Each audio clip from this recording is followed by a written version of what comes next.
महाराष्ट्रामध्ये सध्या लाडकी बहीण योजनेचा चांगलाच बोलबाला आहे। महत्त्वाचं म्हणजे देशभरातील अनेक राज्यांमध्ये अशाच प्रकारच्या योजना सुरू झाल्यामुळे संपूर्ण देशामध्येच हळूहळू ही योजना लागू होणार की काय अशी देखील चर्चा रंगलेली आहे। म्हणूनच करदात्या लाडक्या भावांच्या खिशातून पैसे घेऊन लाडक्या बहिणींना दिले जात असल्याचं बोललं जातंय। याचा आढावा घेणारा लोकशाही मराठीचा हा एक खास रिपोर्ट आपण पाहूयात।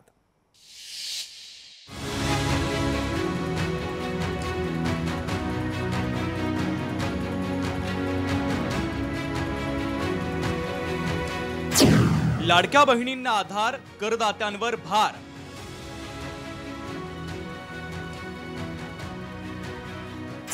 महाराष्ट्रासह अनेक राज्यांत बहिणींसाठी योजना।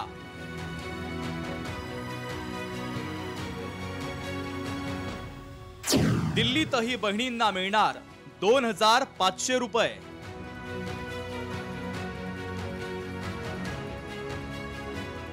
महाराष्ट्रात सध्या लाडकी बहीण योजनेचा बोलबाला आहे। त्यातच आता येत्या 8 मार्चला म्हणजेच महिला दिनाच्या दिवशी 2 महिन्याचे पैसे लाडक्या बहिणींच्या खात्यावर जमाही होणार आहे। महाराष्ट्रामध्ये ही योजना सुरू असताना आता दिल्लीतही महिला सन्मान योजना सुरू होणार आहे। त्यानुसार दिल्लीतील महिलांना 2500 रुपये प्रति महिना दिला जाईल। येत्या महिला दिनी दिल्लीमध्ये या योजनेची नोंदणी सुरू होणार आहे। महत्त्वाचं म्हणजे इतर देखील अनेक राज्यांमध्ये ही योजना राबवली जाते आहे। नेमकी कोणत्या राज्यामध्ये लाडकी बहीण योजना सुरू आहे तेही पाहूयात। महाराष्ट्रामध्ये लाडकी बहीण योजनेत प्रतिमाह 1500 रुपये महिलांना दिले जातात। त्यासाठी महाराष्ट्र सरकारनं 46,000 कोटींची तरतूद केली आहे। लाडकी बहीण योजनेची रक्कम 2100 रुपये करण्याचं आश्वासन दिलंय।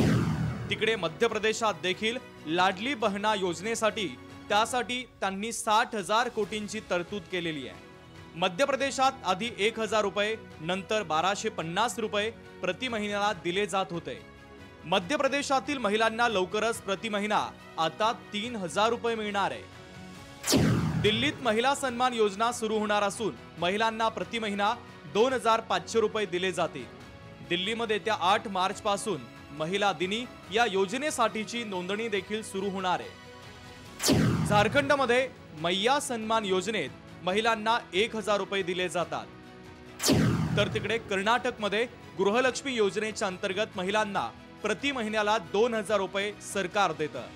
कर्नाटक सरकारची गृहलक्ष्मी योजना पहिल्या वर्षी 17,500 कोटींची तरतूद या योजनेसाठी करण्यात आलेली आहे।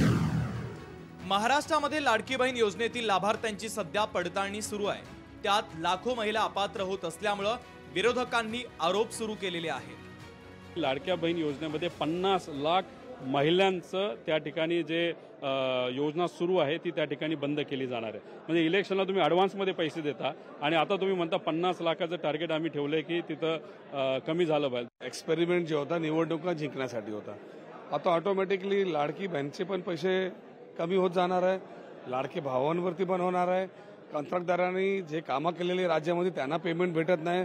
महाराष्ट्रात कुठेही डेव्हलपमेंटची कामं चालू नाही, तर कुठेतरी निवडणुका जिंकण्यासाठी जे एक्सपेरिमेंट केलं आज त्याचा ताण त्यांच्यावरती येतात, ते एक एक करून ते सगळे बंद करतील। या योजनेच्या विरोधात विरोधी पक्षांनी निवडणूक आयोगासह कोर्टातही अनेक याचिका केल्या। मात्र ही योजना थांबवण्यास निवडणूक आयोग आणि कोर्टानं देखील नकार दिला। त्यामुळे ही योजना सुरू राहिलेली आहे। राज्य ही योजना लागू करतायत। सध्या महाराष्ट्रासह अनेक राज्यांमध्ये ही योजना सुरू आहे। त्यामुळे हळूहळू संपूर्ण देशातील सगळीच राज्य ही योजना आता लागू करतायत की काय अशी देखील चर्चा रंगलेली आहे। महत्त्वाचं म्हणजे करदात्यांच्या पैशातून महिलांना हे पैसे दिले जात आहेत। म्हणूनच करदात्या लाडक्या भावाच्या खिशातून पैसे घेऊन लाडक्या बहिणींच्या खात्यात हे पैसे दिले जात असल्याचं बोललं जात आहे। असं असलं तरी लाडक्या बहिणींच्या या योजनांमुळे विकास कामांना पैसे कमी पडू नयेत हीच सर्वसामान्य जनतेची अपेक्षा आहे। ब्युरो रिपोर्ट, लोकशाही मराठी, मुंबई।